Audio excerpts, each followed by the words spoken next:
থেকে 1 মাস আগে ৩৬শে জুলাই, যেটাকে আসলে আমরা অনেকেই বলে থাকি, এবং সেদিন আপনারা সবাই জানেন তৎকালীন প্রধানমন্ত্রী শেখ হাসিনা বাংলাদেশ ছেড়ে ভারতে চলে যান। ছাত্র জনতার যে বিক্ষোভ, বৈষম্য বিরোধী ছাত্র আন্দোলনে টিকতে না পেরে শেষ পর্যন্ত তৎকালীন প্রধানমন্ত্রীকে দেশ ছাড়তে বাধ্য হতে হয়।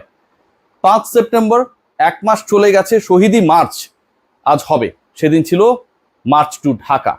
এবং এই ডেটে এক্সক্লুসিভলি আপনাদেরকে জানাতে চাই, কনফার্ম হয়ে আপনাকে জানাতে চাই, সেই ভারতেই যেখানটায় শেখ হাসিনা চলে গেছেন, সেখানটায় চান্ডিকা হাথুরুসিংহেকে পাঠানোর জন্য বাংলাদেশ ক্রিকেট বোর্ড অফিসিয়াল কাজকর্ম শুরু করে দিয়েছে। বাংলাদেশের হেড কোচ, বিতর্কিত কোচ, নিন্দিত কোচ এবং নানাভাবে জাতীয় দলে ডিস্টারবেন্স ক্রিয়েটকারী একজন হেড কোচকে 5 সেপ্টেম্বরকে যেন স্মরণীয় করে রাখার জন্য বাংলাদেশ ক্রিকেট বোর্ড, আমি অনেক প্রশংসা করছিলাম গত কদিন থেকে, কিন্তু যেই ব্যাপারগুলো ভালো লাগবে না এগুলোকে ভালো বলার কোনো সুযোগ নেই, আমার যত প্রিয় মানুষই থাক না কেন বোর্ডে, তার ভিসা প্রসেস শুরু করেছে বিসিবি। এবং 9 তারিখে আমার কাছে যে ইনফো রয়েছে, ডেফিনেটলি 100% ঠিক, সেপ্টেম্বরের 9 তারিখে along with the other cricketers Chandika Hathurusingha ভারতীয় ভিসা সেন্টারে যাবেন এবং সেখানটায় তারও ভিসা প্রসেসের আনুষ্ঠানিকতা সম্পন্ন করা হবে। 15 তারিখে, সেপ্টেম্বরের 15 তারিখে বাংলাদেশ দলের সাথে তিনি ইন্ডিয়ায় যাবেন বাংলাদেশের হেড কোচের রোল পালন করার জন্য। আমি কেন আগস্টের প্রেক্ষাপট টানলাম, কারণ মাত্র কয়েক ঘন্টার যে মুভমেন্ট শিক্ষার্থীদের, ছাত্রদের, সাধারণ মানুষের, সেটাতে একটা দেশের তৎকালীন প্রধানমন্ত্রী টিকতে পারেন নাই। সকল অন্যায় অবিচারের প্রতিবাদ রাস্তায় নেমে করেছেন, বুকে গুলিবিদ্ধ হয়ে করেছেন আমাদের ছাত্র জনতারা।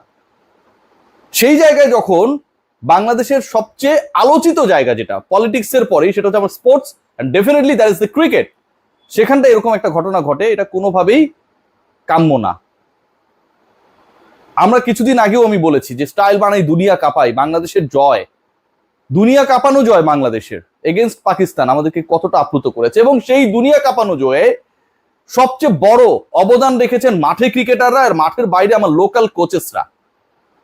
লোকাল কোচেসরা যখন রোল প্লে করে, এবং ক্রিকেট অপারেশনস এর ম্যানেজার শাহরিয়ার নাফিস তিনিও কৃতজ্ঞতা জানিয়েছেন যে লোকাল কোচিং স্টাফরা কাজ করেছে, টাইগার্স প্রোগ্রামে যে কাজগুলো হয়েছে, ইন্টারনালি কিছু ডিরেক্টর, আমি তাদের নাম বলবো না, যেভাবে ইনভলভ থেকে পুরো প্রোগ্রামটাকে কোঅর্ডিনেট করেছে, এখনো তারা বোর্ডে রয়েছেন, এটুকু মেনশন করি। এক কথা, it should be given a salute. সেই জায়গায় পুরো গুড় খাচ্ছেন চান্ডিকা হাথুরুসিংহে। সেই জায়গায় বাংলাদেশ ক্রিকেট বোর্ড যখন তিনি ফেইল করেন, সেই বোর্ড ফারুকের হোক আর সেই বোর্ড পাপনের হোক, যখন এই চান্ডিকা হাথুরুসিংহে ফেইল করেন তখন এটা চোখে কেউ দেখে না। আর যখন ক্রিকেটাররা পাস করেন, যখন লোকাল কোচেসরা বাংলাদেশ ক্রিকেটকে তোরা সব জয়ধ্বনি কর, আমি একটা ট্যাগলাইন দিয়েছিলাম, সেই মন্ত্রী উদ্দীপ্ত করেন, ঠিক তখন সকল ক্রেডিট চলে যায় এই কোচের, এই বিতর্কিত কোচের। এবং বাংলাদেশ ক্রিকেট বোর্ড 5 সেপ্টেম্বর এই স্টেপটা গ্রহণ করেন যে চান্ডিকা হাথুরুসিংহেকে ইন্ডিয়া পাঠাবেন বাংলাদেশ দলের হেড কোচ হিসেবে। তৎকালীন প্রধানমন্ত্রী রিপ্লেসমেন্ট বাংলাদেশ পায়, আমি এর আগেও বলেছিলাম। বাংলাদেশ ক্রিকেট অপারেশনস এর রিপ্লেসমেন্ট পায়, যেহেতু এখন জালাল ইউনুস নেই, কেউ না কেউ তো চালাচ্ছে। টুর্নামেন্ট কমিটি রিপ্লেসমেন্ট পায়, নাজমুল আবেদিন ফাহিমদের মতো ক্রিকেট গুরুদের ক্রিকেট বোর্ডে কাজ করার সুযোগ করে দেয় বাংলাদেশ। ফারুক আহমেদকে বাংলাদেশ পায় বাংলাদেশ ক্রিকেট বোর্ডের প্রেসিডেন্ট হিসেবে, কিন্তু চান্ডিকা হাথুরুসিংহের রিপ্লেসমেন্ট কেউ পায় না।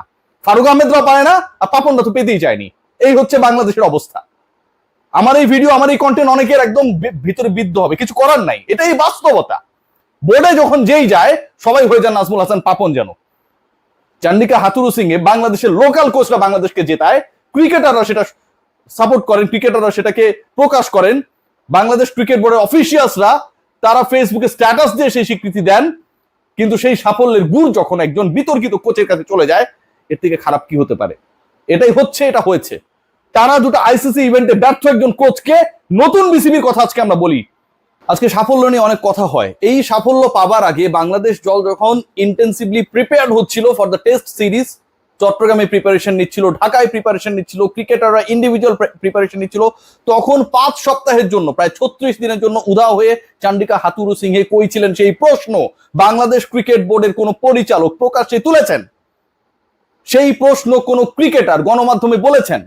আজকে নাজমুল হোসেন শান্ত বিমানবন্দরে এসে যখন চান্ডিকা হাথুরুসিংহেকে প্রশংসায় ভাসান, তখন একটা কথাই মনে পড়ে, এক ব্যর্থ আরেক ব্যর্থকে সাপোর্ট করছেন।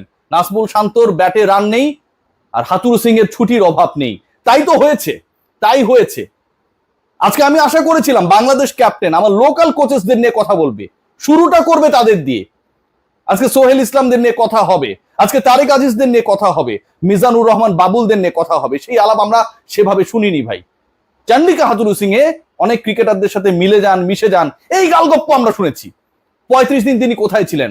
বাংলাদেশকে এখন থেকে কি সফল হতে, সাফল্য পেতে তাহলে বিদেশি কোচেসদেরকে 5-6 সপ্তাহের জন্য ছুটিতে পাঠানোটাই উত্তম। তারা থাকবে না, ক্রিকেটারদেরকে প্র্যাকটিস করাবেন, প্রিপেয়ার করাবেন লোকাল কোচেসরা, তারপরে গুড়টা খেয়ে তারা চলে যাবেন, বলবেন না সাতটা খুব একটা খারাপ ছিল না। বাংলাদেশ ক্রিকেট বোর্ডের মিটিং হয়েছে, বাংলাদেশ ক্রিকেট বোর্ডের সবচেয়ে যে সভাটা হয়েছে, সেই সভায় 11 জন ডিরেক্টরের সবাই চান্ডিকা হাথুরু সিং এর অ্যাপ্রোচ, তার প্ল্যান, তার বিতর্ক, আইসিসি ইভেন্টস গুলোতে একটার পর একটা ফেইলিওর, সবকিছু নিয়ে উচ্চকণ্ঠ ছিলেন।